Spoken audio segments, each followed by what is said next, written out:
For everyone on YouTube, we are just a few moments away. We will be starting shortly.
All right, welcome everyone. And those joining us online. There are folks joining us online. Before we start tonight's presentation, we're going to do some quick housekeeping items because that's what the fire chief does. So I'm going to turn it over to our fire chief before we start the formal part. Thank you, Evan. Just for everyone, it's in my nature to let you know where the fire exits are. There's one in the back corner, there's one over here, one here, and also washrooms are just inside the hallway there. Ladies to the right, and gents to the right. So thank you, and stay safe. Thanks, Steve.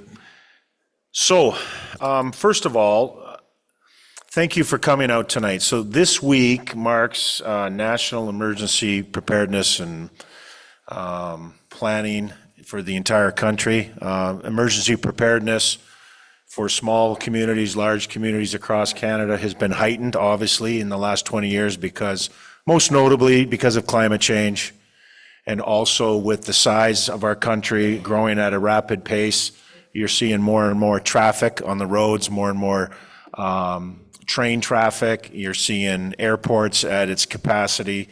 We're just becoming more of a populated country, depending on each other as we go through each season. And, when I started off in this business, there was really no annual threat of drought or flood. It was almost like a 1 in 100 year event, and now it's becoming an annual event. And so this week is to bring awareness on emergency preparedness. Most notably in Revelstoke, of course, is fire season, and we're going to talk about that later. But this week is to let the folks know of Revelstoke, are we prepared, are we ready, and answer any questions you may have when it comes to emergency preparedness. So with that, we have put together this amazing panel of talent, and I'm going to start with my left, moving to my right as a quick introduction, and then we're going to start tonight's event. To my extreme left is our corporate officer, Cindy Floyd. Next to Cindy is our fire chief, Stephen DeRossi. To Stephen's right is our communications coordinator, Francesca Williams. Dave Moen is our emergency go-to guy. He also works with Steve in the fire department, but he also works closely with the different groups that prepare us in the event of a disaster and an emergency, which we'll talk about later. We have Brenda Jones from Emergency Support Services. Most of you know Brenda and the great work that she and her team do. I'm Evan Parliament, the city manager, City of Revelstoke. To my right is Chris Dodds, who is the detachment commander for RCMP. And to Chris's right, I don't know who that is. Sir? Oh, that's Steve Black. Little humor. Steve is our director of engineering and wears his orange vest very proudly. So that's who we are. Also helping us, I'm going to just keep going. We have Michelle at the front, who also works with the city, and our Fire Smart, thank you. Sorry. Lauren. And in the back, we have Janet. And am I missing anyone else in the back? Janet works in corporate services. Of course, we have elected officials here tonight. So enough of me talking. We're going to start with, first is we're going to turn it over to Dave and get the ball rolling. We're very aware there's a hockey game tonight. We know puck drop is 6:30. We're very aware of that. So if I'm pushing it, it's because there's a hockey game tonight. Dave, there's a hockey game tonight. Okay, over to Dave.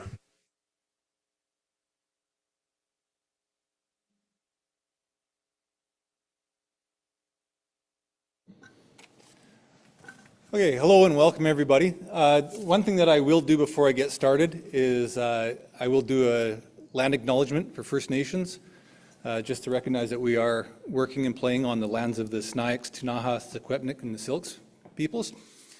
So like I say, Dave Moen, I'm the emergency program coordinator with the city. And I just want to thank everybody for coming out and participating in Emergency Preparedness Week. And so for those here and those online, the theme this year is In It Together. And the reason it's in it together is because we don't deal with emergencies alone. We don't have to do it by ourselves. It's not designed to do it by ourselves. We rely on the connections and relationships at many different levels that we build up over the year and over the time. So that's going to be everybody in this room, everybody sitting up here at the city. It's the individuals, it's the residents, it's the businesses, it's the agencies. So it might be first response agencies. It could be tourism, it could be the social sector, health, it might be other regional districts that we're dealing with, municipalities, and different levels of government. So there's a massive amount of people that are here to support everybody through emergencies. So I'm going to start the evening off by just talking about emergency operations. And so with emergency operations, skip a page there. So RAMP. What is RAMP? RAMP is the Revelstoke and Area Emergency Management Program. So within BC, the legislation requires that local authorities have an emergency management organization, and they're there to support and to coordinate emergencies on behalf of the local authorities. So when I say local authorities, you can see by the by the icons up there, the blue polygon, that's just the municipal boundary, that's Revelstoke. So anything that happens within that municipal boundary is the responsibility of the city. And then the green, that's going to depict the Columbia-Shuswap Regional District. And then the dark green in the middle is electoral area B. So the city of Revelstoke and the CSRD have an emergency services agreement in place for the city of Revelstoke to run emergency services for electoral area B. And so because of that, we work very closely with the emergency staff out of the Columbia-Shuswap area. Another group that we work closely with is the provincial government, so specifically the Ministry of Emergency Management and Climate Readiness. Again, they're there to support and to coordinate. What they do is they give a standardized approach across the province, and they provide guidance principles and different processes, so everybody is consistent and working on the same page. So really, you could have people moving all over the province, and you've got the same framework to work with. Within the ministry, they've also got what is known as provincial regional operation centers, and they divide the province up into subregions, and so we are in the southeast region, so Nelson is the headquarters for our pre-OC. So Nelson, they've got emergency management professionals, and that's staffed all year long, and so we're in constant communication with them, so they're there to give advice, answer questions, again, support, provide logistics, and do all of that for us. If it gets bigger than that, there's also a provincial emergency coordination center, and that's out of Victoria. And so they're gonna, again, provide resources, do communication. Maybe it's something that even has to go outside the province or to a federal level. We're definitely gonna have Victoria involved at that level. One other thing I'd like to say about EMCR is within the EMCR is the public safety volunteers. So the public safety volunteers are search and rescue, it's emergency support services, it's road rescue. Those are the three that I'm used to working with, but then there's also the PEP Air and the radio communications. And really, I just bring that up because I want to give them a shout out because they're volunteer organizations that are essential to emergency services within the province.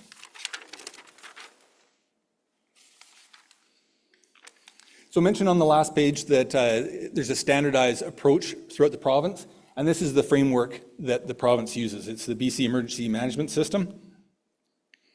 So it allows for a coordinated approach between all levels of government, whether that's local or federal, First Nations.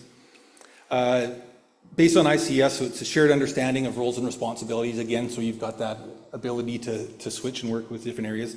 And it's an all-hazard approach. So no matter what the hazard is, we're going to be able to deal with it using this system. So maybe it's a natural event, so it could be a flood, a fire, something like that, or it could be man-made. We could be talking about a hazardous material or an industrial accident or terrorism or something in that regard. And then the diagram shows the four-pillar approach that the BSEMS takes into place. So mitigation is just identifying and reducing hazards. Preparedness is establishing knowledge and the capability to handle emergencies. Response is actions to deal with imminent or occurring threat and then manage the consequences that will happen as well. And then recovering is repairing and restoring community and conditions to what they were or even improve them. So just to go through those a little more detailed, the mitigation is hazard identification and what we can do. So in 2022, we redid our hazard risk and vulnerability analysis. So what you do is you just look at the different hazards that may relate to Revelstoke, and then you just analyze them and you look at what is the likelihood of them occurring and what are the consequences should it happen. And then out of that, you come up with the level of risk. Once you know the level of risk, you can kind of prioritize the work that you need to do to mitigate those and turn this into a more resilient community. A couple things we're doing on the mitigation front is we'd like to get that HRVA looked at from a climate change perspective, because the far right-hand column talks about future likelihood. So we want to know what is going to be happening like even 20, 30 years down the road. So that's obviously going to be impacted by climate change, so we'd like to get a review of the document for that. I don't know if too many of you have had a chance to talk to Lauren about FireSmart, but FireSmart is something that you can do to mitigate your property against wildfire. And then she's also working on the community wildfire resiliency plan, and that does the same thing, but on a community level.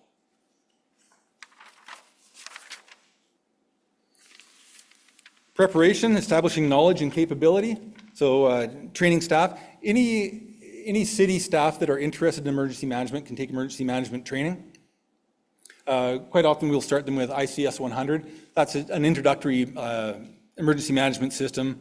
It just assures that everybody's following the same directions. They understand the organization, their roles, responsibilities, and common terminology, that type of thing. And then we'll move them up to the Emergency Operations Center Essentials. And then that's where you learn the fundamentals of what you need to do in an operations center to support emergencies on the ground. Plan development, we talked about the HRVA. We've also just updated our emergency management plan.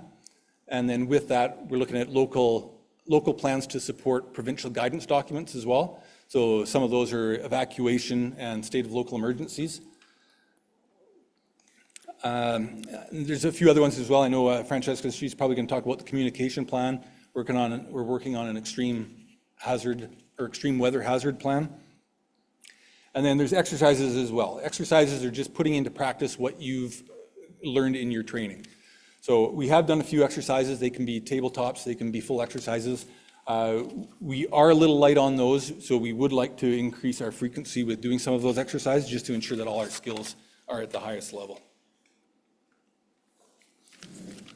Along with preparation is information sharing. So this slide really gets in we're in it together type of thing, because with this, EMCR, which is the Emergency Management and Climate Readiness, they do an excellent job of sharing information with us. So those are some of the different methods where they get the information to us, and it kind of ramps up in frequency with the level of hazards that are out there. So at first, it's not up there, but they do have a seasonal hazard preparedness workshop that is an in-person thing where you can go down and you can prepare yourself and the community for that upcoming season. And then they have an online seasonal climate bulletin, and that's where they review what happened last year, because you can learn from the past. And then it talks about forecasts of what that season is going to bring. So that's just off models and data and different trends that they see. All of those different types of meetings that they hold for us, they link us up with emergency agencies that are experts in their field. So with all of those, normally they're bringing in BC Wildfire, they're bringing in Environment Canada and Climate Change, they're bringing in the River Forecast Center, they're bringing in Avalanche Canada. And so we're always getting updates constantly from the people who are experts and in the know. We get monthly reports. The graphic up there is just the snow basin indices that we'll get on a monthly kind of occurrence. And it just tells us where we're at in the snowpack. So that's one piece of information that we can look forward to say, okay, well, we're at 79% on average this year as of April 1st. So what do we need to start thinking about? Do we need to think about snowpack, freshet, flooding, drought levels, fire weather indices? And it's just a lot of data that you can get from some of these monthly reports that we get. And then the next thing is the weekly information calls. Those have already started. So every week from now until October, we will be meeting provincially with all of those groups to discuss what the current situation is. If things ramp up, and so say in fire season and things start to get a little bit hectic, they move that up to a daily situation report. And then they'll break it off, so we'll probably just get an update of what's happening in our region. And then if things even get closer to home, then you have emergency management and climate readiness, as well as the agency who's the expert in that. So if it was fires, it would be BC Wildfire. And they reach out and they contact somebody from our emergency program, and they have a one-on-one to discuss the situation and come up with a game plan. And that's exactly what happened last year when we issued the evacuation alerts for Trout Lake and Shelter Bay.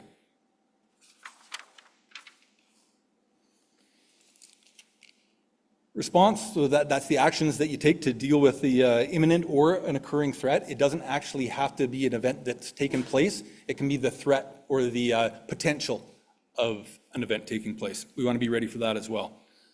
So what is an operations center? It's a location where we get all of our trained staff together under one roof where they can make the decisions, they can collect the information, they provide the resources, they can communicate.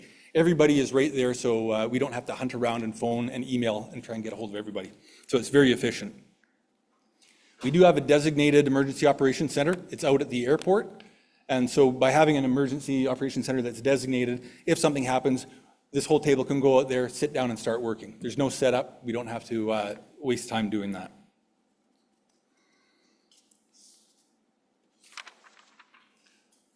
I guess one thing I didn't mention is just down at the bottom, how is the decision made? Most of the time, it's going to be similar to what we talked about with the information sharing on the last page. If we're getting that data, we can then decide that it's getting close enough and it's going to impact us, so we're going to create an operations center so that we can make decisions from there. There is going to be the odd time where it might be an event that takes place suddenly and you can't plan for it. So that could be an accident on the highway with hazardous materials. It could be terrorism or something like that. And then that is going to be more of an instantaneous thing where you have first responders knocking on doors and saying, letting you know what's happened and that it's time to possibly evacuate or what you need to do. Not all emergencies are the same. And so what I mean by that is they might require a different level of support. If it's fairly simple and relatively small, we might only have 1 or 2 people in the operations center. We're just collecting information, and then if it ramps up and it starts to build or something actually takes place, then we're going to start calling in everybody else and we're going to start filling an organizational chart and beefing up the system as we need. And so that's what we call scalar or modular. So it expands or retracts depending on whatever we require. What do they do? We kind of touched on this on the last slide as well. But they'll ask and they'll answer the questions of what's happening, what's required, what do we need to do? And then they'll gather and analyze that data, come up with a game plan, and make sure that that game plan's followed through. A big one is supporting the site operations, and that could just be getting resource management, getting them what they need. And then it's keeping in contact with all parties as well, so the EMCR, different agencies, local authorities, and everybody who's involved. Real quick, part of the idea here is just to show you a little bit about what behind the scenes and what's involved with the Emergency Operations Center. So this is just going to be an organizational chart, and it fills up as needed. It gets back to that modular scalar thing. If there's only one person in the EOC, that's your EOC director. Every EOC has a director because somebody has to be in charge. And then as we bring in more people, you can shuffle around. The public information officer, that's going to be communications. So if any information has to go out to the public or media relations, that's going to be that person. A liaison, that's just dealing with EMCR and dealing with your external agencies, making sure that everybody outside of that room that needs to be involved is involved. Risk management, think about health and safety. Operations, those are your doers. Those are the people directly involved with actioning the site. The planning, those are what we call the thinkers. They're going to gather the information and evaluate it, develop plans, and keep the documentation. Logistics are the getters, so acquire resources, whether that's personnel, equipment, transportation. And then the finance, that's going to be your payers. So tracking costs, contract agreements, and looking after different financial claims.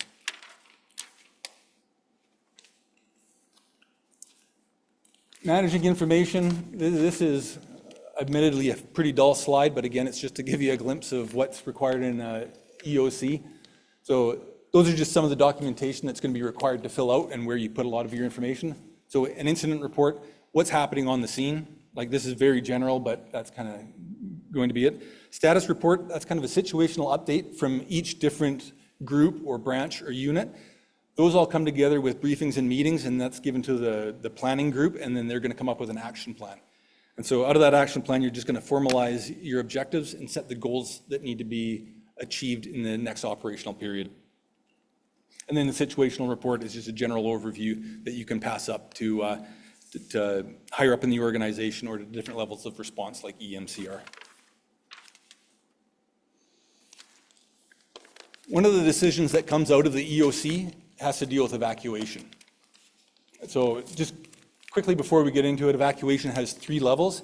It's got alert, so that's just going to inform you that there is a potential threat. Evacuation order, that threat has arrived.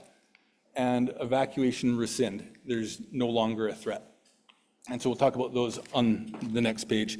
But I bring it up here because one of the main questions that people ask, and rightfully so, because it's, excuse me, a good question, is where do I go or what do I do if there's an evacuation? And the tough answer to that is we can't answer that until we know what has happened, what hazard it is, where the location is, and what other factors are involved. Because quite often this recreation, the community center, will be our reception center and we'll send you here. But if this structure is the place that's at risk or the access is blocked off, then we can't send you here. And so that information will come out in the evacuation order, and that's when you're going to find out about it. So evacuation alert, so a potential risk.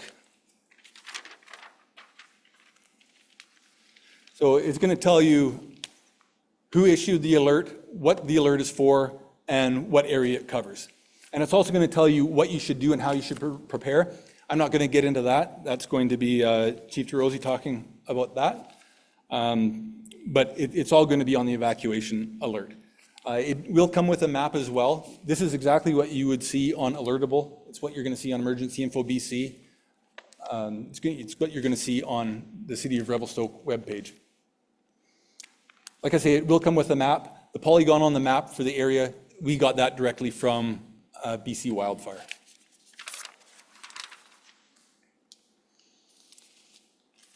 So if the threat becomes real and it's now knocking at your door, it's time to get out. You need to leave immediately. That's what this evacuation order is telling you. So it's going to tell you the same thing. It's going to tell you why. It's going to tell you the where. It's going to tell you the location. But because it's telling you to leave, it's also going to tell you where you need to go. It's going to give you your emergency support services information if you need to go and do that. And Brenda will be talking about that. And it'll also tell you where you can get further information so you can keep updated throughout the event.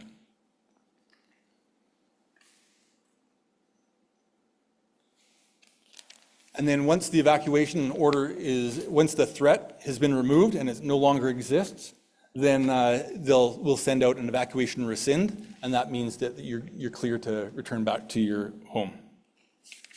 And that's kind of a summary of evacuation, and it's also the end of my summary of emergency operations.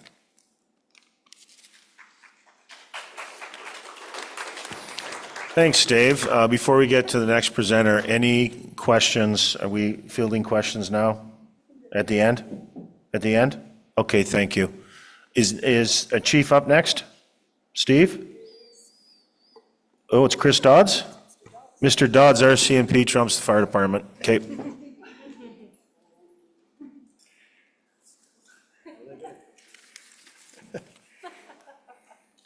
Good evening, everyone. All right, how do I don't know. Do I have to run this thing myself, I guess? Oh, the arrow. Okay, perfect. Thank you, Cindy. I didn't get the rundown on how to run the thing.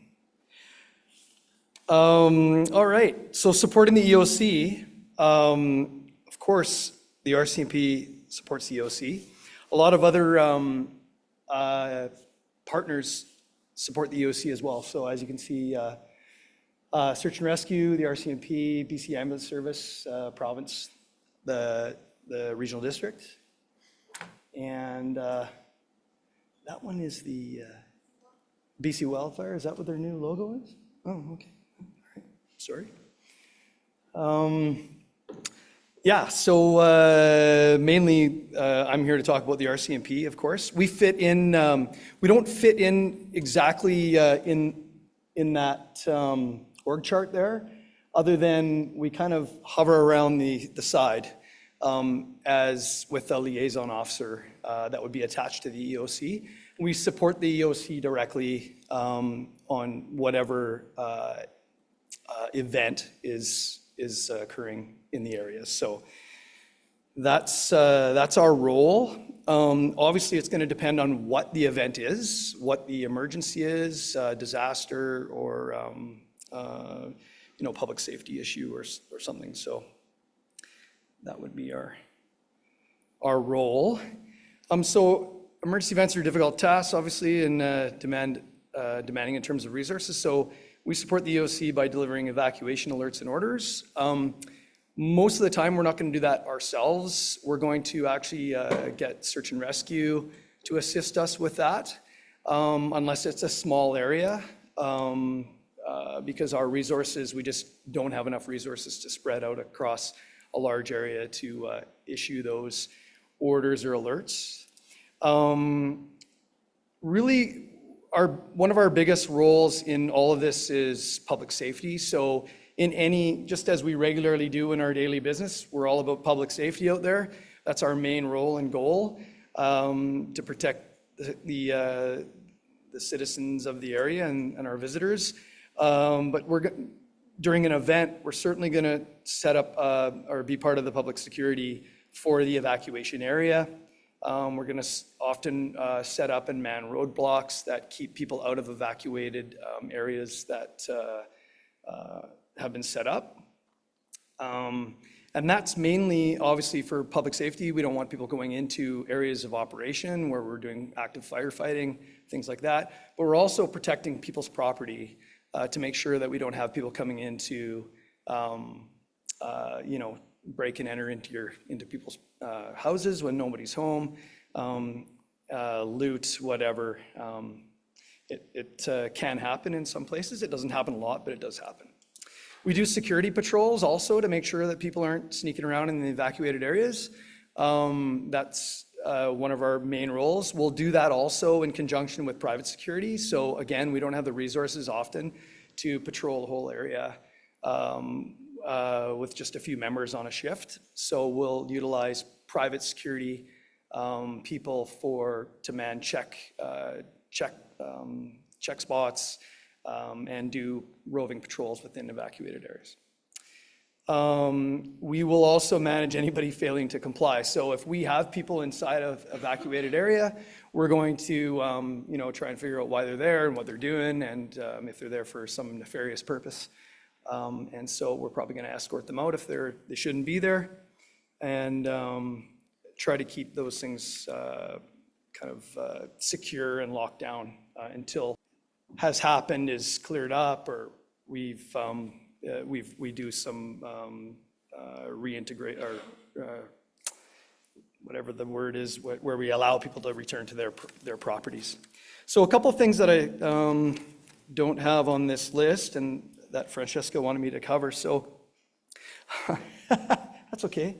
I only have one slide. So, and I just have a small list here.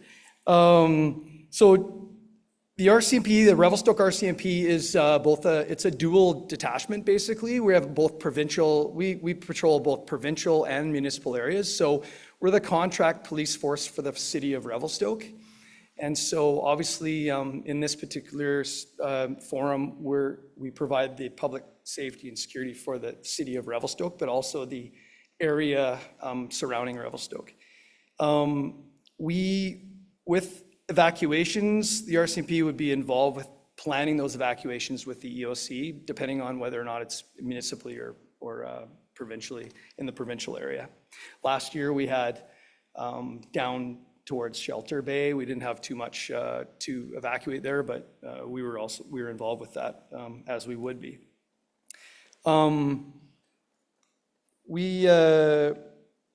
Sometimes we'll do tactical evacuations. So if there's an emergency situation where things are moving fast, we will do tactical evacuations without any kind of evacuation orders. So it does happen from time to time. It happened last year a couple years ago in Kelowna. We do it quite regularly. If it's a fast-moving fire, for instance, or a flood, we're going to move people out. Having said that, if you are living in an evacuation area and you don't want to leave, that's up to you. We can't force you to leave. But if you do leave, you can't go back. Basically, that's how it works. We would obviously urge everybody, if we're doing a evacuation order, that you, for your own safety, you should leave your area, your residence. Every evacuation is unique, so it can depend on a whole bunch of things. Like Dave said, there's a whole bunch of factors that could be part of it. When we do need partners from outside of our area, like the RCMP is a big outfit. We have over 8,000 police officers in the province of British Columbia. So we have a large resource base that we can pull from for extra resources. So the detachment itself often wouldn't be able to fully handle a large-scale evacuation, but we would pull people in from Kelowna. We have a tactical team that would come in from Kelowna to assist us. We have other teams out of the Lower Mainland. We would pull out of Alberta. We really have a national resource base with a lot of equipment and different things. So that's one benefit of our outfit for sure. And a couple other things. Let me just quickly go over my list here. We have an operational readiness and response unit out of BC RCMP, out of our headquarters down in Surrey. So they also stand up a provincial emergency operations center for the RCMP. So on any big events, emergency events, it's at the commanding officer's discretion. They will stand up our operations center as well, and they will liaise with the province, with the local authority, with the local EOC, and they will direct resources to assist. So for instance, Kelowna, with their big fires a few years ago, our operations center stood up and directed resources from all over the province to assist with them and other places in the province where they have emergencies. So I think that was about it, because everything else has been covered. That's about all. I don't think, yeah. On to communications for Francesca.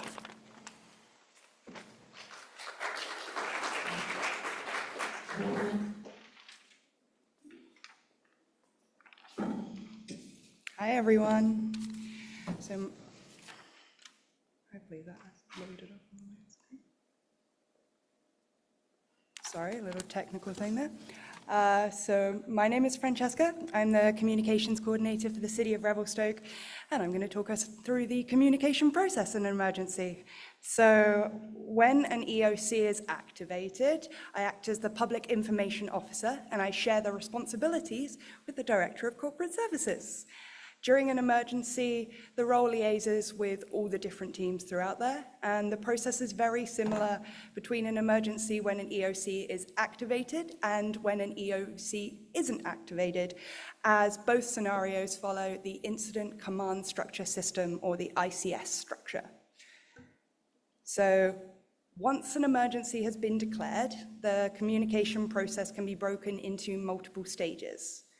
The first stage is to gather as much information as possible. It's figuring out what's happened, where has it happened, when is it happening, is it still currently happening, who is involved, who is impacted, who could be impacted, how did this happen, what do we need residents to do, why do we need residents to do that? So depending on the type of event, research could involve participating in the EOC call, speaking with our department directors, other municipality experts, external agencies like Parks Canada and Interior Health, or provincial ministries. We then use this information to populate our templates. We have a set of pre-created templates, both written and graphical, for a variety of scenarios that enable us to act quickly during an event by simply updating the information accordingly. These just help us ensure that we're answering all the key questions in the heat of the moment. And you likely, hopefully, saw these surface last summer. We will be using the same template should anything arise this summer, so please keep your eyes open for this color scheme this year. Next, we check, check again, triple check. This is usually a case of asking somebody, usually the EOC director or the incident command officer, to review the information to make sure that we're spreading the correct information. Following this, we select the audiences and the communication channels. we've got to consider who's been directly impacted, who's immediately outside of the impacted area, our emergency responders and public officials, the elected officials, community leaders, our partners, the media and local industries. And then we've got to consider the types of people that make up those audiences. So we're thinking families, youths, seniors, employees, First Nations, those with disabilities, business owners, tourists. And now we've got to break that down by considering where they're likely to get their information and how they're likely to digest that information. So the main platform we're going to be using in an emergency is Alertable. We use Alertable because participants can sign up to receive alerts in the format that works best for them. This includes a landline service for people who don't have access to the internet or don't have cell phones. And it has a follow me function, which is important because if you have that turned on and you travel to an area that has Alertable, it will connect you to alerts in that area. And this is an example of how the Alertable notifications will look in their different formats. Probably a little hard to read from there. But other ways we're going to share information, emergency communications are, so we're going to communicate again to yourself through Alertable, but we do also have access to Alert Ready. That's that national warning system in Canada, the one with the intrusive notifications that are broadcast to your TVs, your radio, your wireless devices. You probably most likely recognize those for the intrusive Amber Alerts. We'll communicate to your landline through Alertable, should you set it up that way, and we can help you do that tonight at the emergency alert station at the very back there. We'll communicate to your email through Alertable, the website's alert/notify me system, and the City Views e-newsletter. You'll be able to find our communications on your digital device at the city's website, the city's emergency management page, which I can confirm will be evident from the homepage during a crisis. We're going to change that big banner so it will be the first thing that you see. The city's Facebook and Instagram channels, and again, the City Views e-newsletter. We also send media releases to the local radio stations, our partners such as the Chamber of Commerce and Tourism Revelstoke, and the local media. And should an evacuation alert occur or order, evacuation alert notices will be hand-delivered to your residents. Apologies, should this escalate to an evacuation order, officials such as the RCMP, Search and Rescue Revelstoke, and city staff will go door to door to notify residents. We also have a big contact list for Revelstoke agencies should we need to get more specific with our communications.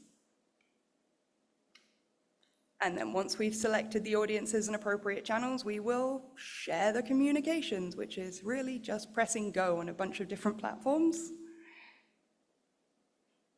And then comes the final stage. This is an observation and preparation stage where we monitor the communications, keep up to date with the progress of the emergency event, and start preparing the upcoming update. This is a stage where we would respond to queries as capacity allows as well. So, to ensure you're able to receive the communications, here are the 3 platforms we recommend signing up to, following, or subscribing to ahead of time. Can't say it enough, but Alertable. And again, the table at the back is available tonight, and you can be entered in, thank you, Janet's over there waving if you need confirmation of where it is. And if you do that tonight, you can be entered into a special prize draw to win a grab-and-go kit. We've also got the city alerts. You'll find that button, the gray one with the burgundy envelope in the middle. You can click that, log in, or create an account to log in, and make sure you select emergency alerts and anything else you're interested in, of course. We've got the City Views e-newsletters. You can sign up at the same station as the Alertable table tonight, and the city's Facebook and Instagram pages. Feel free to give us a follow. However, we recommend not relying solely on the city's official social media accounts, as due to the Canadian Online News Act of 2023, we have experienced posts deemed as news being removed from our official accounts by Meta. So by all means follow, but don't rely on it solely. It's just an additional reason to sign up to Alertable and monitor the aforementioned sources. These are also all detailed on our emergency management webpage, which is rvst.ca/EM, or if you load the homepage, it's right underneath resident services there. That's it from me. Thank you for listening. I think it's over to Chief DeRusi.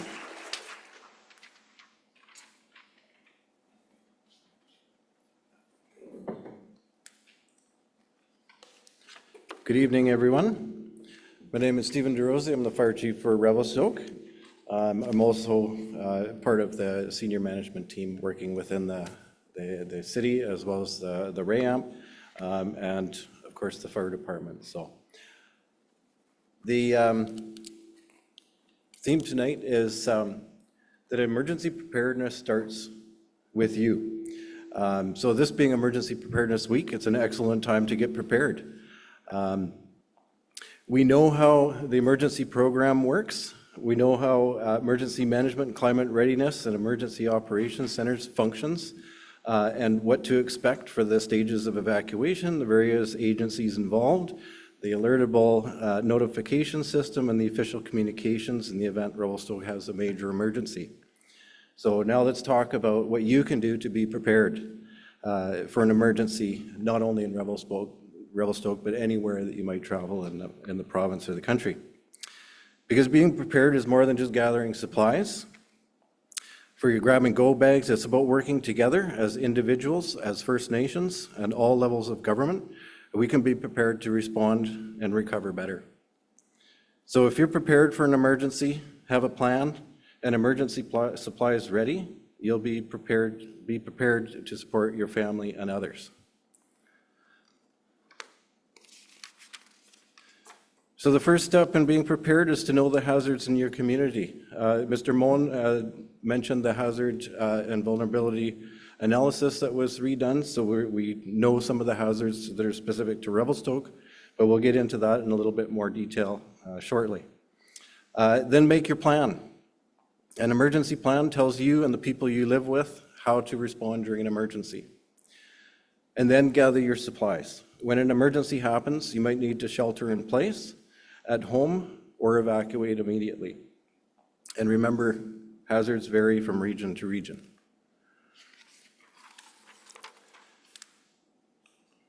So what if electricity or water were cut off for 72 hours or more? Are you prepared to leave your home immediately if a wildfire is threatening your neighborhood or your home? Do you know where to find trustworthy information about a local emergency? To those that haven't done anything to prepare, let's discuss why you should get yourself prepared.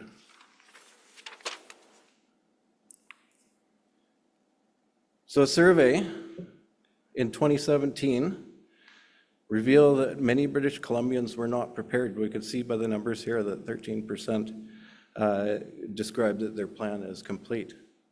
Among those with a plan, only about 1/3 said at least half of their plan or part of their plan was at least written down. We need to do better. Fortunately, being prepared requires only 3 basic steps. Know the hazards in your area, make an emergency plan, gather your basic supplies, and that's all 3. So what keeps most people from taking these 3 easy steps?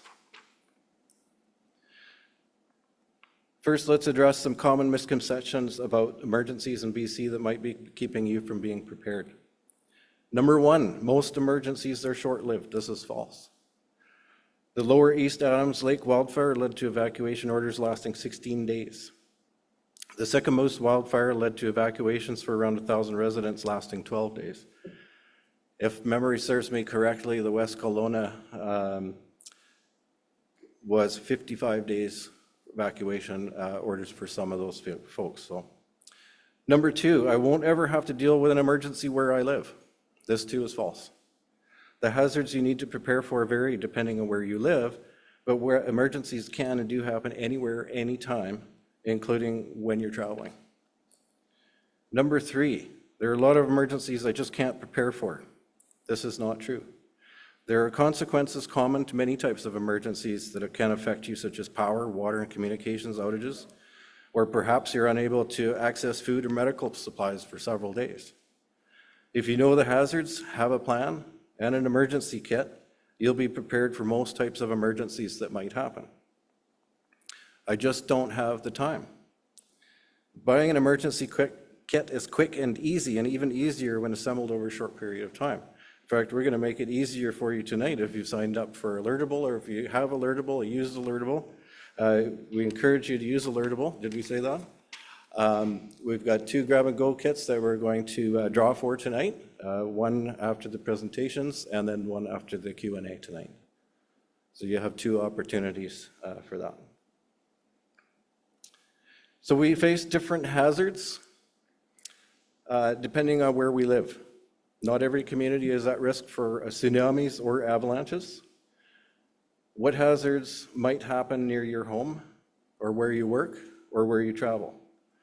For example, coastal communities like Tofino, Port Alberni, and Prince Rupert need to be more prepared for tsunamis and earthquakes, while interior communities like Kelowna, Cache Creek, Williams Lake will be more concerned about floods and wildfires. Some common hazards in BC that can occur anytime and anywhere. For example, in 2018, severe flooding occurred in and around the city of Grand Forks, damaging more than 400 homes and 100 businesses. In 2023, BC experienced one of its worst fire seasons on record, prompting a provincial state of emergency. Tens of thousands of people were forced to evacuate their homes over the course of the summer. Earthquakes are common in BC. Most are too small to be felt, but earthquakes strong enough to cause structural damage can and do happen. The most destructive tsunami known to date in BC occurred on January 26, 1700. A powerful magnitude 9 earthquake struck off the coast of BC, followed by a catastrophic tsunami. That was the one that they recorded in Japan the next day. Disease outbreaks. The COVID-19 outbreak prompted BC to declare a provincial state of emergency on March 18th, 2020. That's all too soon in recent memory. Severe weather storm hit the south coast of BC on December 20th, 2018, and was the most damaging storm in BC Hydro's history, leaving 750,000 people without power. Localized power outages can happen for many reasons, including snowstorms, ice storms, and even wildfires. A landslide severely impacted the community of Johnson's Landing in 2012, causing 4 deaths and completely destroying 4 homes. During a drought, impacted areas may experience water shortages and an increased risk of destructive wildfires. In 2013, a hazardous materials spill evacuated dozens of homes and closed an elementary school in the Caribou due to an ammonium nitrate spill from the wreckage of a tractor-trailer crash.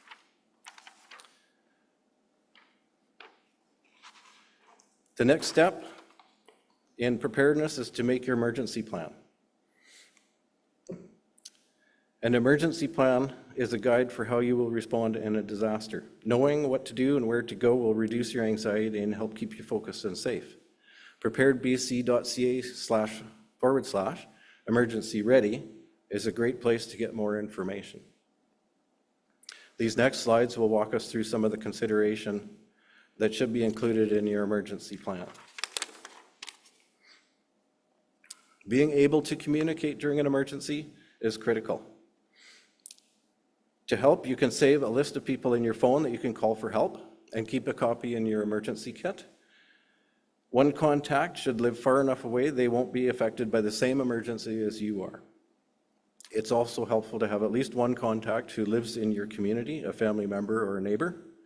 And if you are asking people, also consider offering to be that contact person for your neighbor. Just a note, during an emergency event, use text messaging rather than making phone calls to avoid tying up and overloading the cellular network. You should write down relevant health information for the people that live with you. Care card numbers, doctor's contact information, prescription information, required medical equipment, and any other health information that you will need access to while you're away from home. Save a list in your phone and keep a copy in your grab-and-go bag in case your phone gets lost or damaged. Your emergency plan should also include information about the building you live in. This will be critical if you ever need to evacuate on short notice, and will be helpful if you have to shelter in place. Know your building's emergency exits. If you live in an apartment or condominium, also make note of the building layout and get to know your available exit routes. If you're habitual like I am, you take the same route every morning and every evening, but there should be an alternate, and search those out. Become familiar with alternate escape routes out of your neighborhood in case you need to evacuate, or if you receive an evacuation order. And save the information for your utility companies and your landlord in your phone in case you need to contact them during an emergency. We talk a little bit about utilities from time to time. It's recommended that you do not shut off your gas or your propane if you're leaving home due to an emergency. Most emergencies do not require power, gas, and water to be shut off. If emergency officials do require utilities to be shut off, they will request the utility providers to do that on their behalf. If your gas is shut off when you return home, do not turn it back on. Only the licensed gas professionals can do that safely. So don't shut off your power or water if you're evacuating. It will cause your food to spoil. It will become a hazard, a biohazard as well, and also very expensive. During an emergency, it's important to know where to meet up with family if you're separated. You might not be together when disaster strikes. Make it easier to find each other by choosing an emergency meeting place ahead of time. Mark that meeting place on a map and keep a copy in your emergency kit in your grab-and-go bag. You can also take a picture of it with your phone if you have a digital device. Pick one spot close to home and another one that's far away from your immediate neighborhood, such as library, community center, or other public building.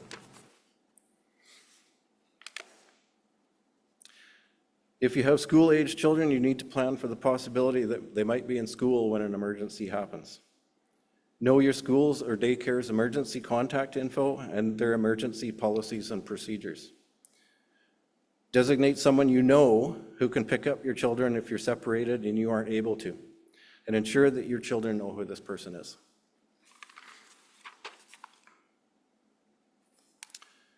Pets are part of the family too. We have some pet preparedness pamphlets at the back there, as well as on Prepared BC. You can get your pet preparedness pamphlets. Be sure to pack extra food and water in your emergency kit for your pets, over and above what's needed for the humans. Save or write down most recent information about your pets, including their veterinary records. And consider asking a neighbor to check on your pets if you can't return home or you get separated.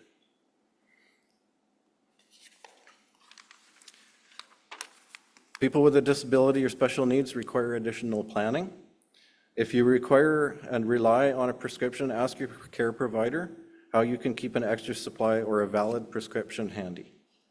If you or someone you live with relies on a motorized wheelchair, have a manual backup handy and someone to push it would be also handy. Service animals also need to be considered when you're making your emergency plans. Speaking of emergency plans, we have the books and pamphlets in the back, but there is also an online tool to help you build your emergency plan. It's a fill-in-the-blanks template, and it's online at preparedbc/emergency ready. It's an easy-to-use interactive tool that helps you build a personalized emergency plan. The planner will walk you through each step of the emergency preparedness, making it even easier for you to be ready. And once it's complete, you can save the plan as a PDF, or you can print it out and keep a copy in your grab-and-go kit, your emergency home kit, and also in your phone. It will ask you questions and prompt you to tailor the answers for your unique needs, such as the local hazards, any disabilities or mobility issues, pets or service animals, number of school-aged children, older adults, and more. Now that you have your emergency plan, it's time to gather your supplies. Having the right supplies on hand will give you peace of mind, safety, and comfort during an emergency. And there are two types of kits. There's a home emergency kit for sheltering in place, good for 3 to 14 days, and a smaller emergency kit, a grab-and-go bag, we've talked about that, that you can take with you in case you need to evacuate on short notice. Your home emergency kit should be a minimum of 3 days and up to 2 weeks worth of supplies.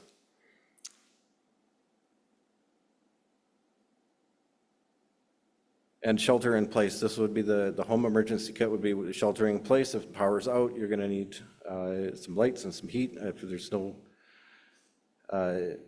food and water available, this will help you survive that. So earthquakes, disease outbreaks, severe weather, power outages, and hazardous material spills would be examples of when you might need to have that home emergency kit stocked and available. Pack your supplies in 1 or 2 containers, such as plastic bins or duffel bags that you can manage. Store them in an area of your home that's easy to get to, such as a hall closet or your garage. Behind me, you can see a list of basic items that should be included in your home emergency kit. Some essentials to include are copies of your emergency plan, important documents, insurance papers, an ID, your passport, possibly birth certificates, and most recent CRA assessment. Brenda from ESS will speak to that a little bit shortly. Also include some cash and small bills, such as $2, $5, and $10 denominations. And this is just going to be enough to get you to an area where the system is back up and running, the Interact is working, and that sort of thing. In case it's a network outage or a power outage, those terminals don't work very well. Grab-and-go bags are essential if you need to leave immediately. Be ready to go by having the smaller version of your emergency kit in an easy-to-access place at work or at home. During the summer, you can keep them in your vehicle, but in the winter, things are going to freeze, so be cognizant of that if you do keep one in your vehicle. Scenarios where a grab-and-go bag would be essential are during emergencies where you need to evacuate quickly or on short notice, such as floods, wildfires, hazardous material spills, or landslides, to name a few.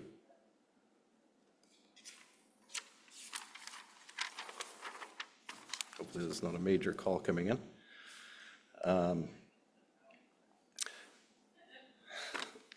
Sorry, I've got my fire pager on, and there's just a call coming in. So if Dave or I have to leave, it's because it's a large event. So again, 3 steps to emergency preparedness. Know your hazards, make a plan, gather your supplies, and these 3 steps will help you be prepared. By knowing your hazards, making your plan, and gathering your supplies, you'll be taking responsibility for your safety and increasing your resilience, giving you peace of mind, knowing that you and your loved ones are prepared in the event of an emergency. Thank you for listening. I will invite ESS Director Brenda Jones to speak about emergency support services.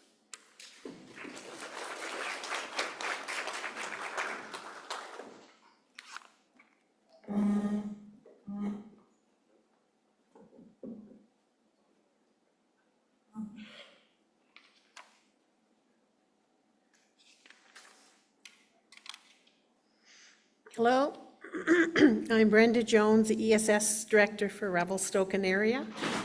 Emergency Support Services, ESS, is a provincially funded, community-based emergency response program.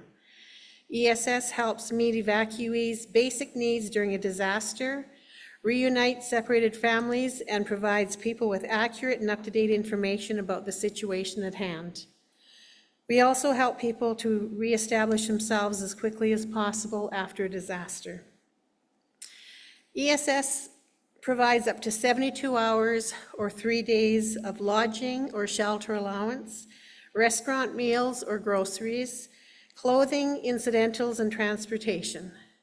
Supports can be extended beyond the 72 hours on a case-by-case basis.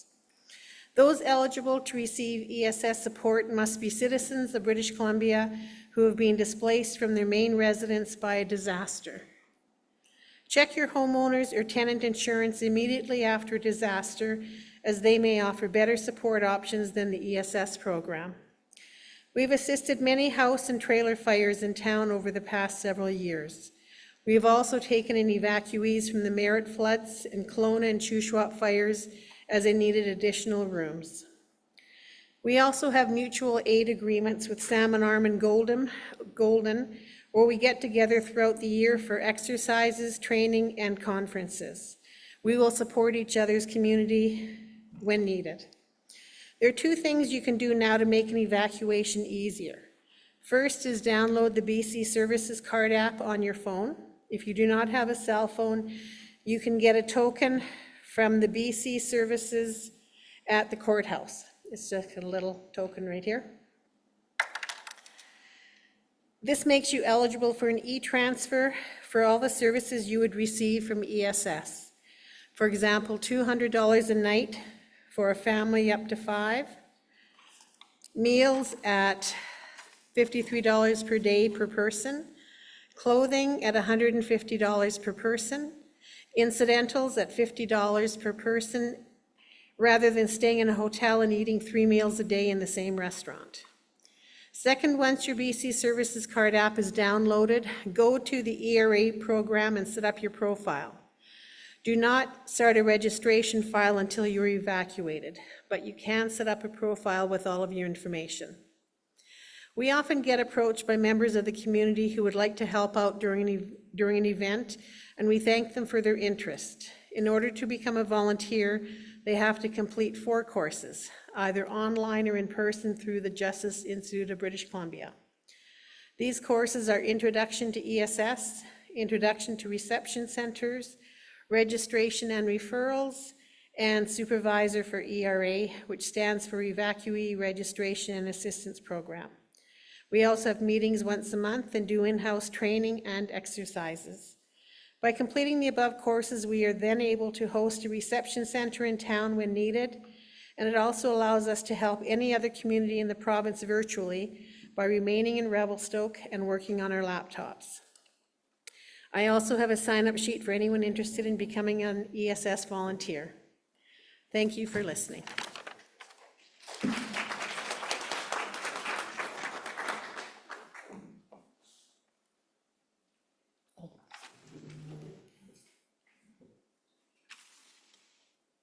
Oh, oops.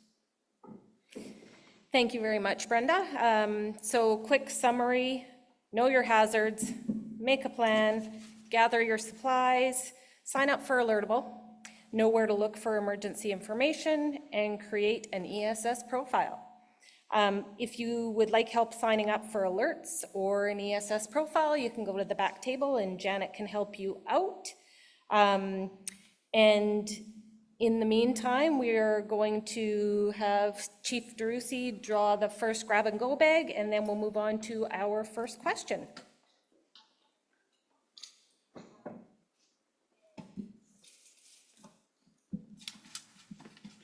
Will you pick a ticket?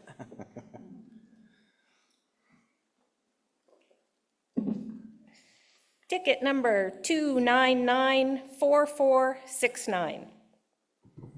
2994469.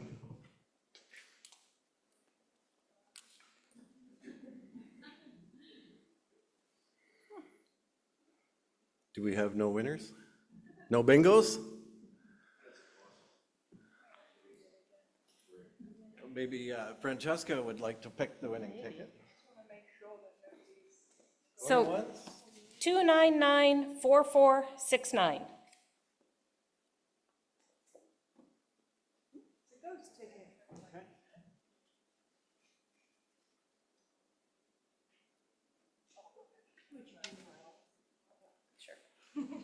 Sure. The next one is 2994478. We have a winner.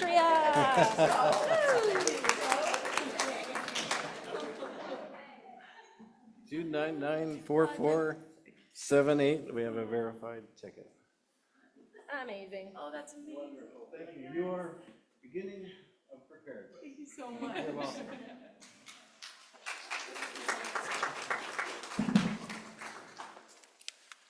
We'll be doing the second draw after the Q&A.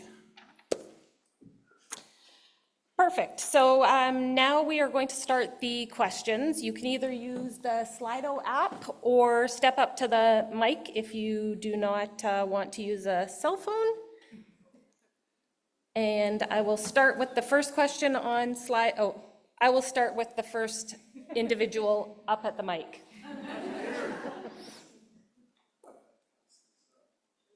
Work? Oh yeah, if you eat it. Know your hazards. What does that mean? Clarify that for us.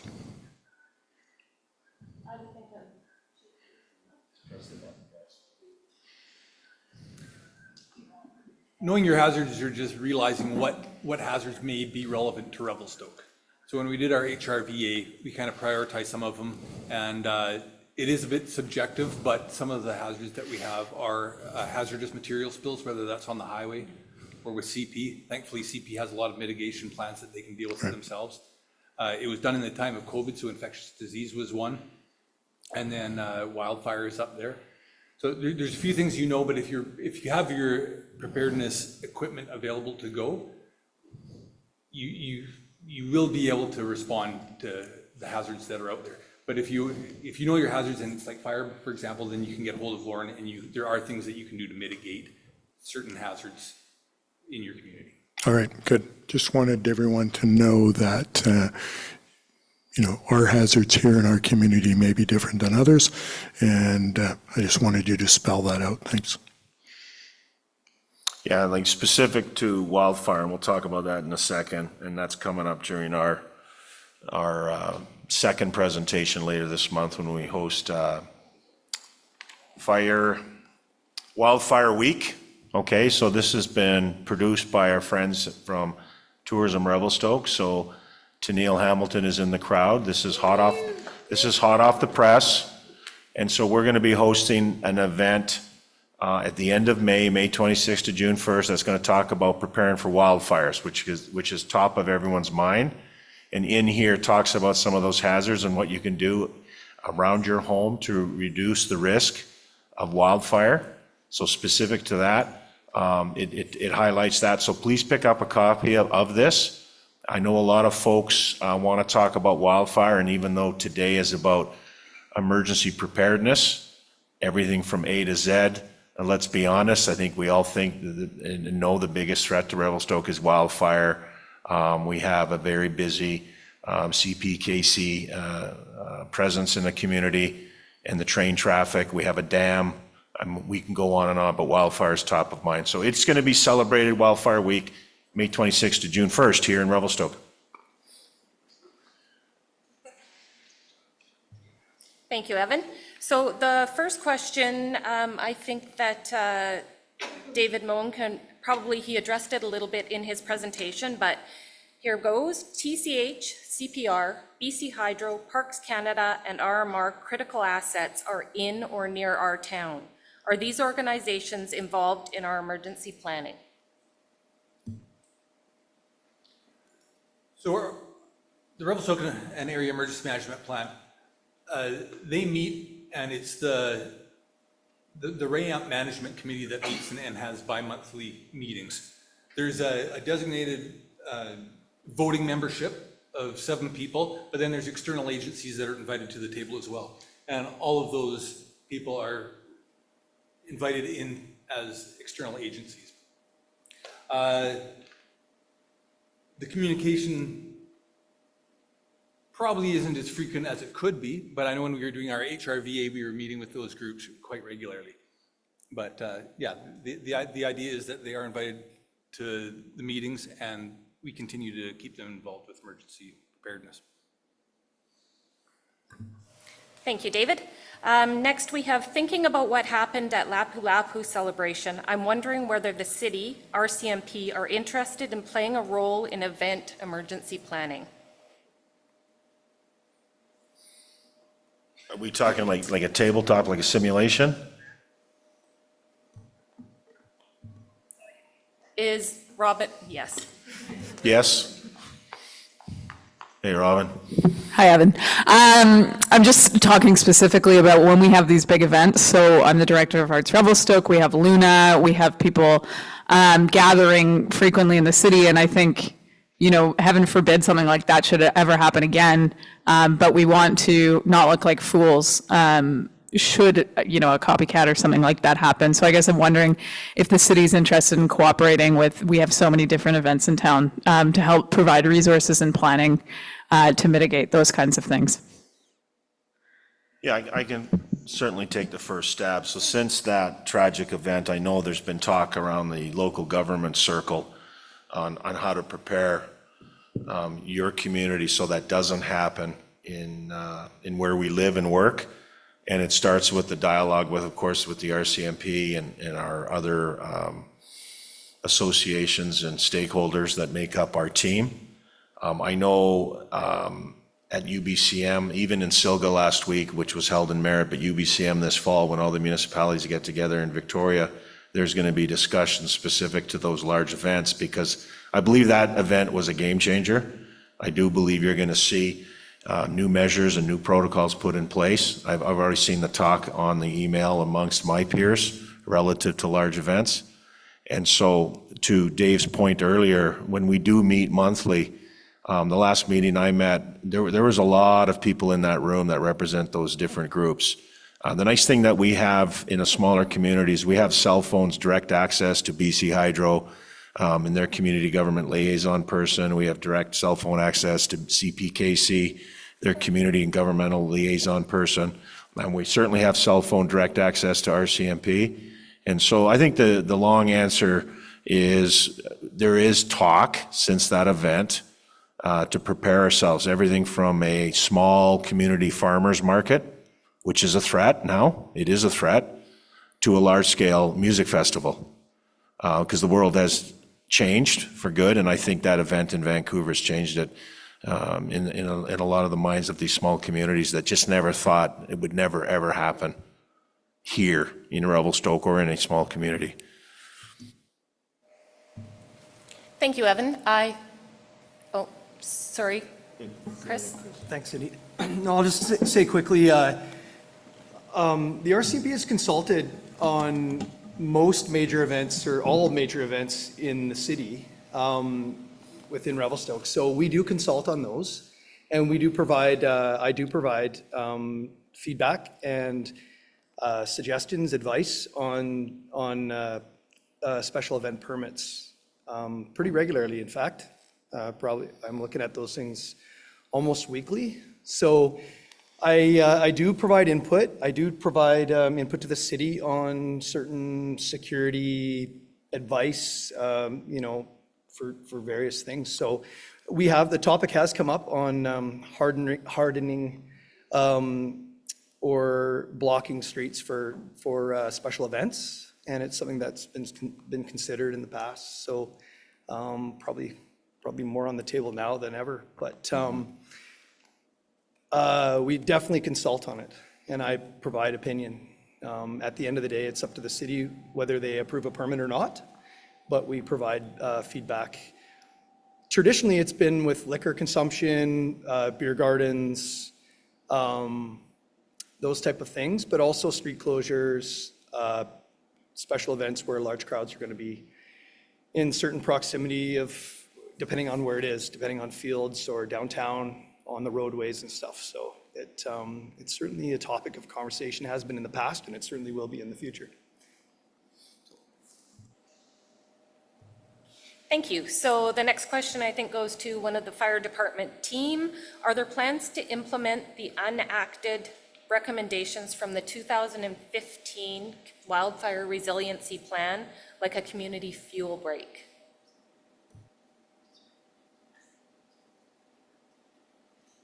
Might want to explain what a community fuel break is to start with, Dave and Steve, so everyone understands.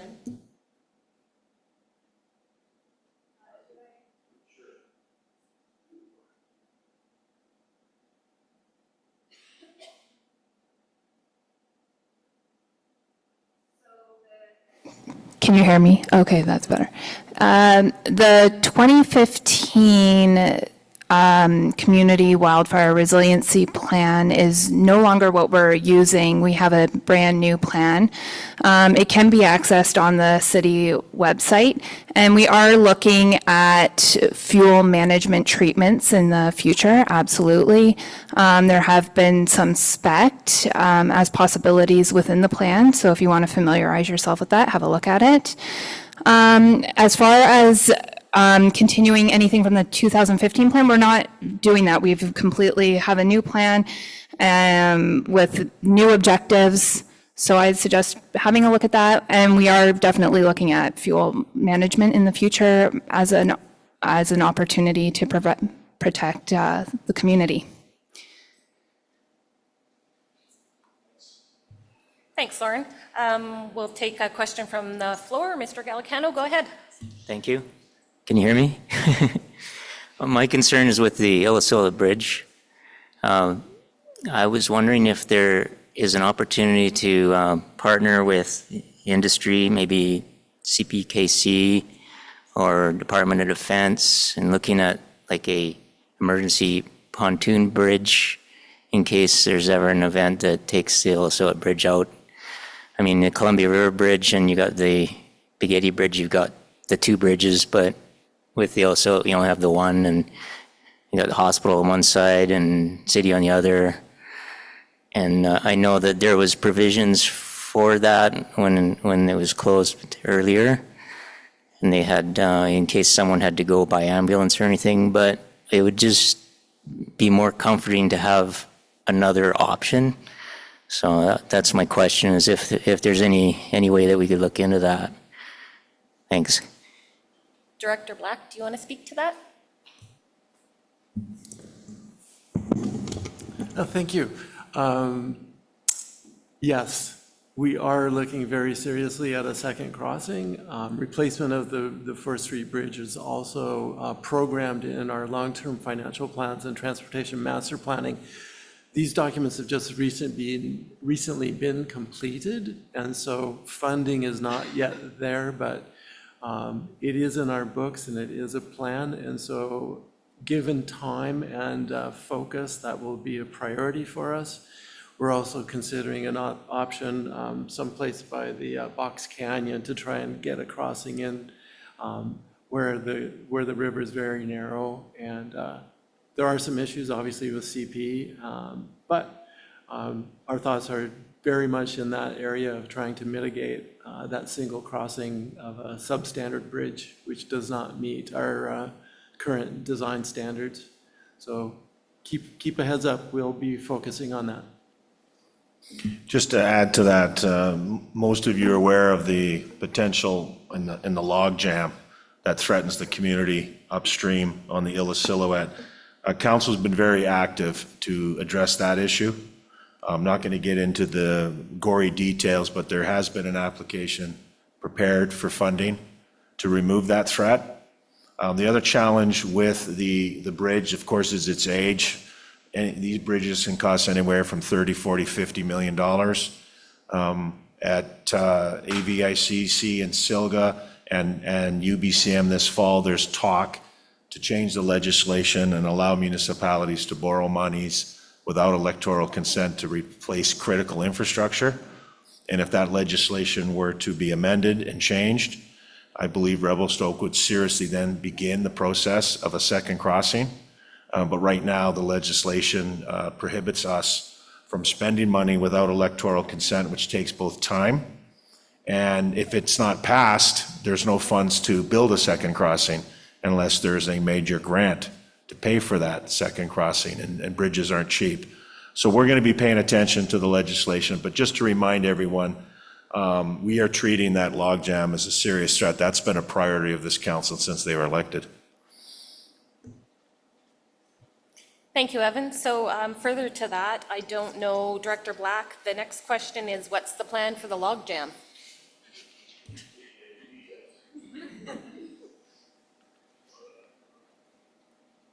Thank you, Cindy. So in the last year, we have been preparing a mitigation plan to address the logjam, and that mitigation plan is about $1 million to use a helicopter to drop equipment across the railroad tracks, put some spiders into the log jam and start pulling wood out and storing them on the side of on the banks. And eventually the Ministry of, or the DFO wants us to put that wood back in the river so that it can be organics for the stream. As Evan indicated, this requires a provincial permitting process, which is very painful and long. That application has been submitted or is prepared to be submitted to the province. And then there will be a undetermined amount of time for the province to deal with it. And then simultaneously, we'll be also looking to the province and the feds to fund this mitigation, as this log jam is not a consequence of the city's action, but is nature and the province crown land and the parks. So we'll be hoping to find some funding sources outside of the city to mitigate this. The challenge with these threats is typically the provincial or federal governments don't fund until there's a disaster. You know, you look at Merritt, what they went through in their flooding. For years and years and years, they asked for funding for diking. And you look at the communities on the Fraser River. I mean, I can go over several communities that have asked for funding but were denied, and then a disaster came, and then all the funding in the world showed up. High River and the major floods of 2012 and 2013.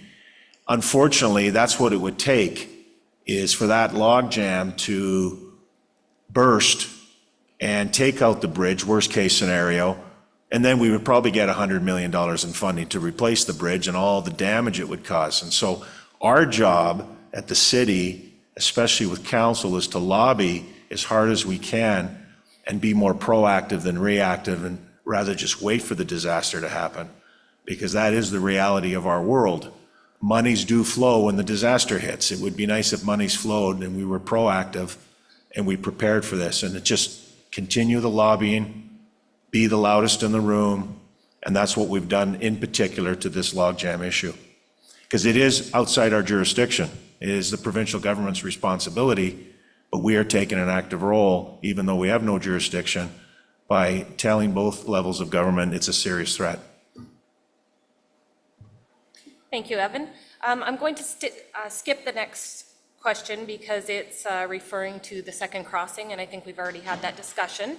So, David, what are the top 3 likely emergencies in the hazard, risk, and vulnerability assessment that are important for local residents to prepare for?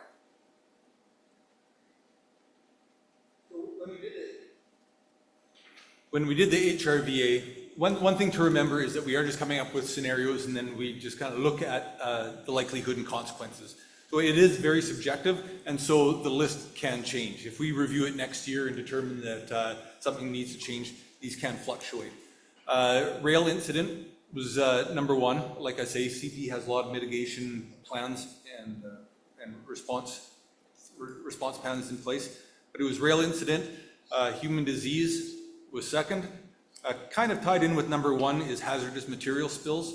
So we have a lot of highway traffic carrying some nasties that we thought were fairly high. Number 4 was wildfire. And then you got in a couple things that you might not have thought about, but cybersecurity threat was number 5.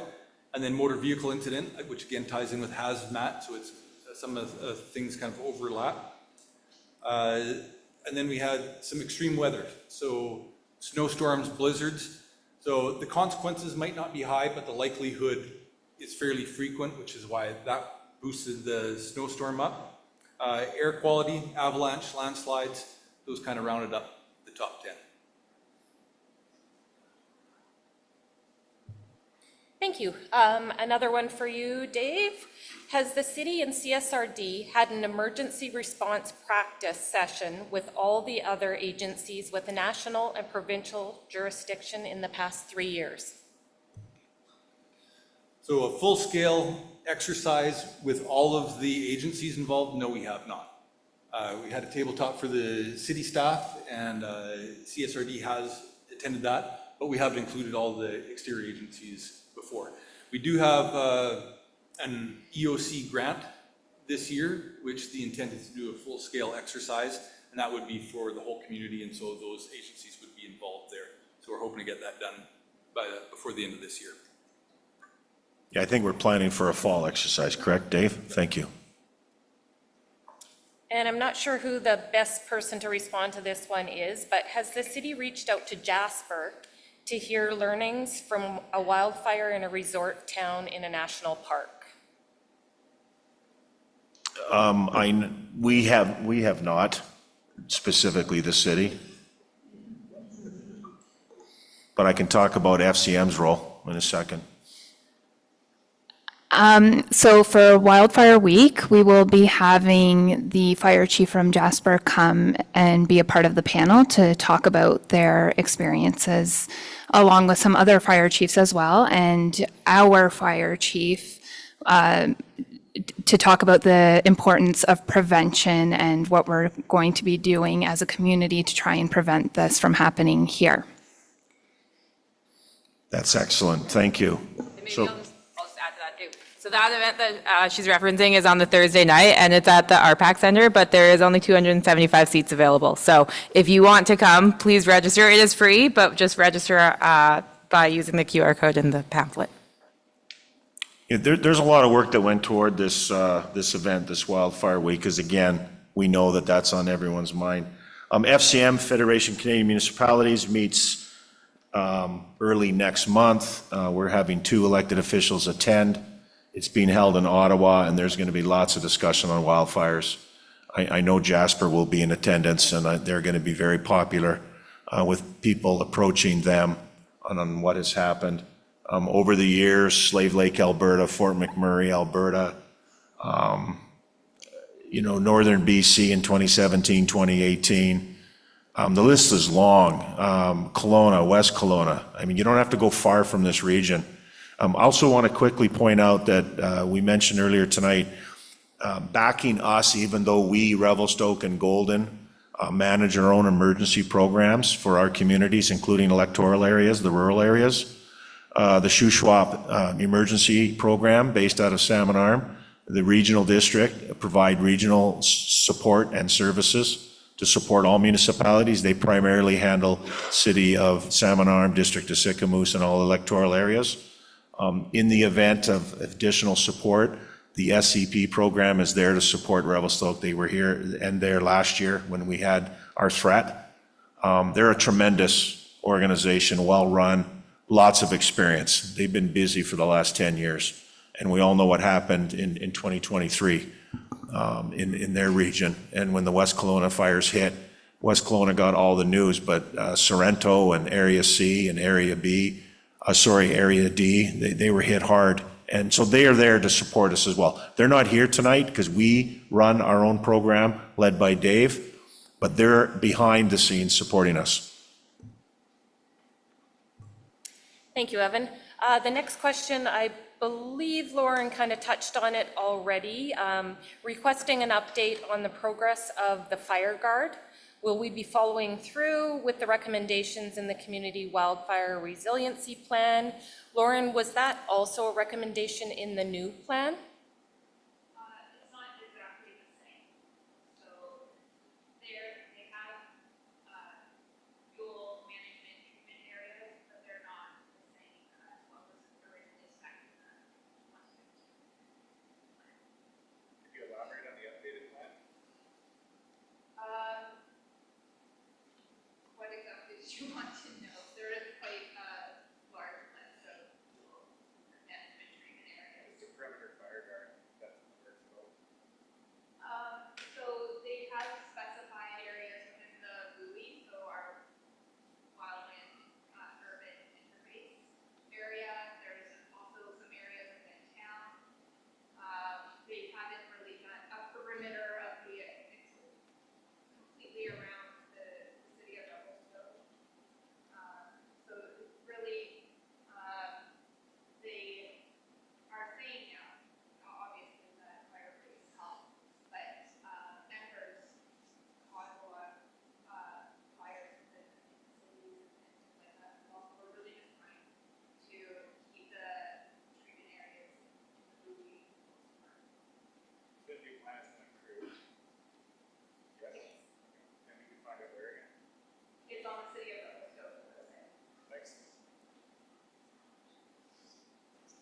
Thanks, Lauren. Francesca, do you maybe want to start off with this one and then you can pass it along? In a potential evacuation, is it every citizen for themselves, or is there a communications plan? If so, where do we connect with it? So if I haven't said it enough today, we will communicate through Alertable and media releases to our partners, local media, and to the vulnerable people sector via our community economic development team. We will do this, as with last summer, as daily updates, or in the event of a changing circumstances, we'll do it multiple times a day. I can also confirm that I've drafted a crisis communication plan after taking a crisis communication plan with the Justice Institute of BC earlier this year. I'm just currently awaiting the timing to be able to share that with council, but once approved, a public copy with all the confidential contact information omitted will be available for the public via our website. Thank you. I guess this one's probably back at you again. Is there a plan for tourists during evacuations? Or I guess you or Brenda Jones?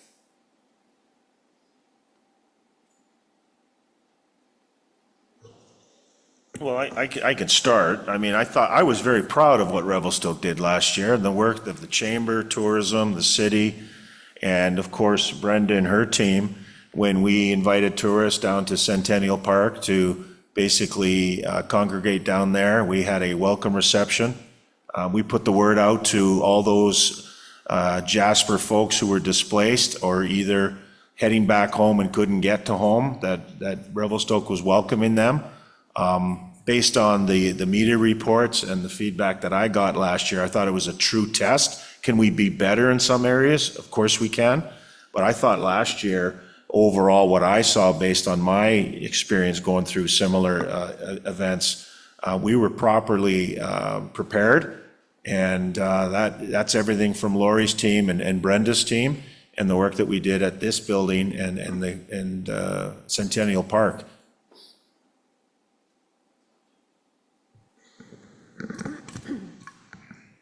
Yeah, the community, or the city set up free camping at the community center, opened up the washrooms, had security down there assisting campers. They had showers open up here for any campers that needed showers. And I'm pretty sure the pool was open to people if they wanted to use it. But because they were from out of province, we weren't able to help them financially, but we did open up our doors and welcome them to our community. Just from a communications point of view as well, I'd like to say again, we do share all our media releases with Tourism Revelstoke. And I'm going to name you. Kyra does a great job at putting it all up on the website. So any tourists potentially looking at coming at Revelstoke would look at Tourism Revelstoke's website and see that. And both Dave and myself were part of the crisis communication workshop to tourism operators. Just last week? Yeah, last week from Thursday, I think. Kootenai Rocky Tourism came to town and they met with different tourist, the sector and different businesses, and they were just encouraging them and teaching them how to do emergency plans and what they need to do for their guests and business continuity. Another quick story and anecdote from last year, and this was a positive story, but this is what you do behind the scenes where the public doesn't see it, but it's the efforts of your community groups like the Chamber or Tourism Revelstoke or other groups vis-a-vis the tourists that come to the community. Last year, if you recall, BC Hydro's infrastructure was threatened with the fire south of the community. And it was the efforts of Tourism Revelstoke and the Chamber that brought the attention that the planned outage was going to affect the downtown businesses and the tourists that rely on the hotels and all the infrastructure and everything that we're proud of during the summer months that we call home. We were able to convince BC Hydro to delay that outage so that the tourists weren't impacted and the businesses in the evening could do what they do to midnight, 1 in the morning. And so this is an example of the camaraderie and the collaboration between all the stakeholders.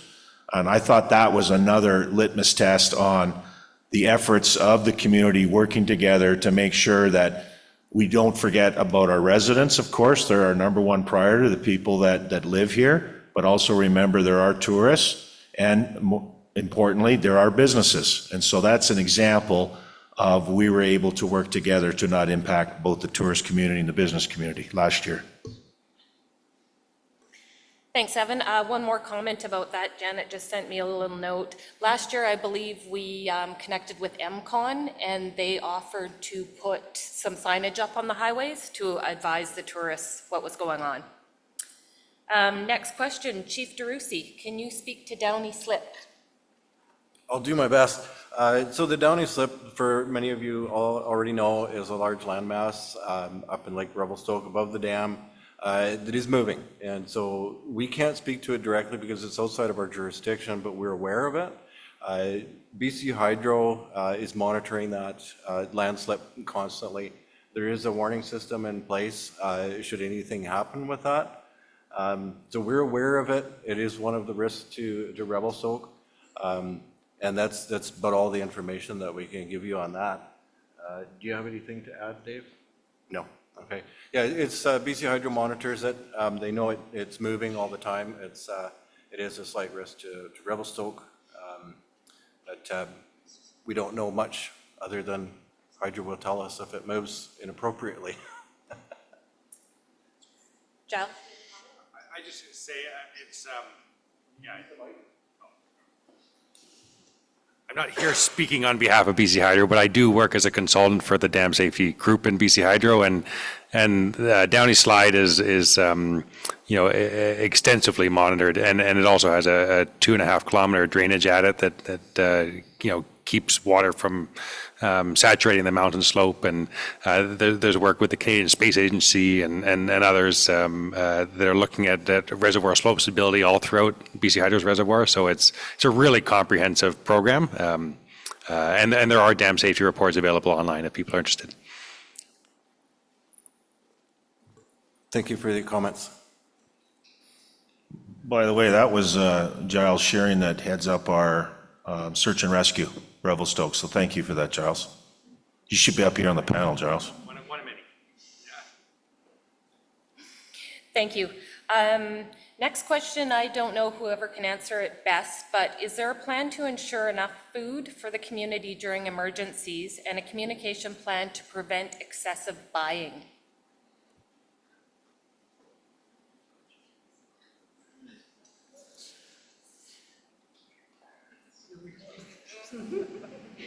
This one really, last time this came up, I believe it was in COVID actually. I think we were discussing it. And actually, no, it was, I believe it was the rain events a couple years ago that took place, the atmospheric river down on the coast. And it was disrupting transportation chains. So we were talking to some of the different grocery stores in town, concerned that that might impact. And they have plans in place that they can alter their delivery and their supply chain. So at the moment, we're kind of relying on them and their plans to make alternate arrangements for supplies. We have talked about maybe bringing some kind of food source to ensure sustainability into the program as well, so it would be interesting to see where that goes. There's really no playbook for that. I mean, COVID taught us a lot, but when COVID hit, municipalities couldn't go to a plan and say, how do you deal with, shortage of food and supply chain and erratic behavior.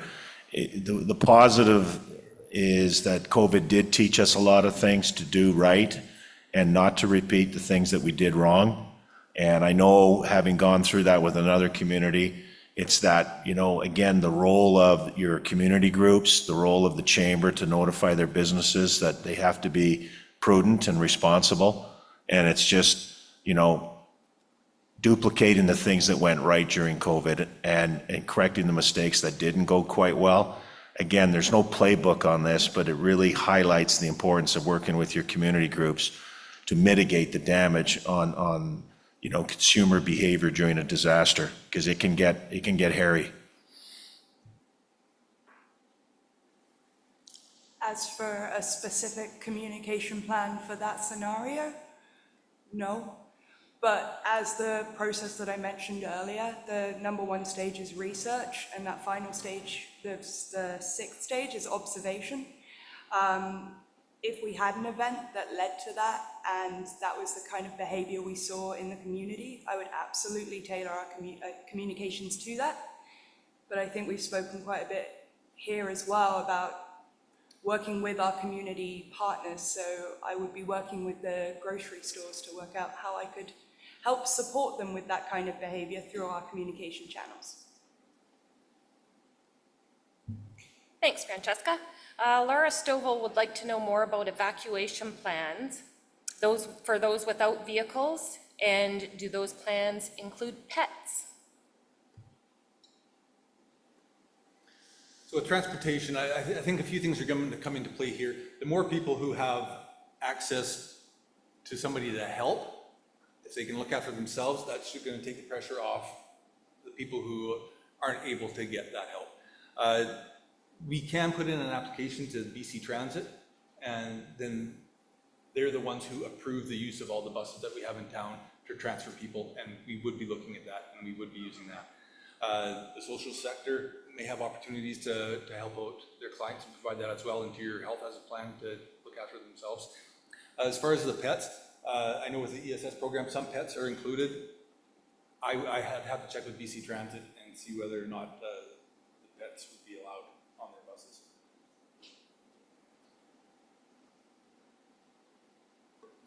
I can just add to that, Cindy.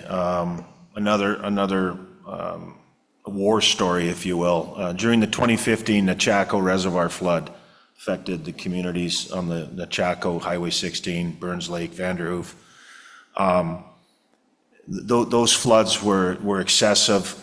It impacted those three main communities. I can tell you, it's amazing how many people come forward and just unselfishly give to support people that are hurting. As much as you can plan for an event, having gone through almost 10 during my career, I'm shocked as to when it does happen, and I continue to be shocked how many people come forward, how many businesses come forward to help out. When you think that you plan for everything, you're reminded that human nature takes over and people help people that are hurting. And I've seen it over and over again. In that flood event of 2015, what the community did for those that were hurting, properties that were threatened, we thought we had an extensive plan. In the end, it was just kind people helping others that were hurting. I've seen it over and over again. Humanity unites in the event of a disaster. It's an incredible phenomenon. Thanks, Evan. Dave, is the Revelstoke HRVA assessment publicly available for residents to better understand the types of emergencies to be prepared for? Right now, it's not. I guess there's no reason why it couldn't be published, so I think that would be fine. I think if you go onto Emergency Preparedness BC, it's got a pretty comprehensive list of the emergencies, and it's got a lot of the information right there for you to prepare for those emergencies. But yeah, you could do that. Awesome, thank you. So we're getting down to time here, but there are only 3 written questions left, so we're going to go with all 3 of them. Are there plans to include the social sector in practice scenarios or tabletops? We can do that. I think the tabletops, it could be tabletops or more an internal thing to let our people practice their training skills. But if that expands into more of a full-scale exercise, then that's definitely something that we could include. As far as the tabletops go, I guess it would be my question back to the social sector, whether they perform their own internal tabletops to practice emergencies. But yeah, we could definitely do that for full-scale exercises, though. Thank you, and this one's you again, Dave. Has Revelstoke ever had to activate their emergency operations center in the past? Our emergency operations center was activated last year. We had the fires down in Trout Lake, Ferguson, and then we had the fires in Shelter Bay. So those were both activated for that.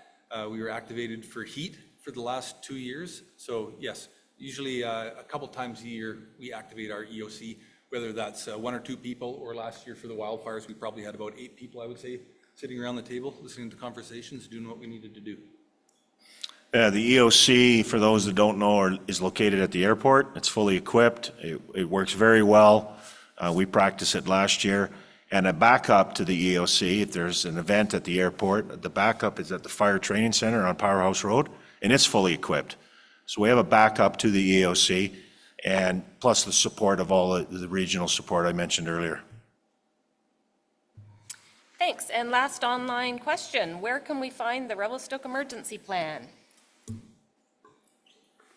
So the updated emergency management plan is complete, but has not been presented to council, and so it is not online. There's no reason that it wouldn't be able to be put online. I think what people are going to find out is that really it is a document for the city and city staff on how to operate their emergency operations center. So I'm not totally sure how much individuals will get out of it, but yeah. Excellent, thank you. So just for everybody's information, any of the questions that were asked online or in person tonight, we will be doing a Q&A, and it'll be posted on the city website probably early to mid next week. And just thank you everyone for participating, for listening to tonight's town hall information. And Chief DeRusi has another. Yes, Draw. thank you, Cindy. So we have our last grab and go bag here. I'm going to get you to draw a ticket. I did see a few people walk out, so we could have another. Yes, so 2994474. Woo! 74. We have a match. Awesome. Thank you. Awesome, so thank you everyone, and if you have any questions or feedback, comments, anything, you can shoot an email to communications@revelstoke.ca, and we'll gladly have a conversation with you. So Tennille has a copy of this if you want to get a copy of your wildfire. Michelle at the front, pick it up please, because that's a lot of information is going to be there. And plus it's a fun week. Thank you.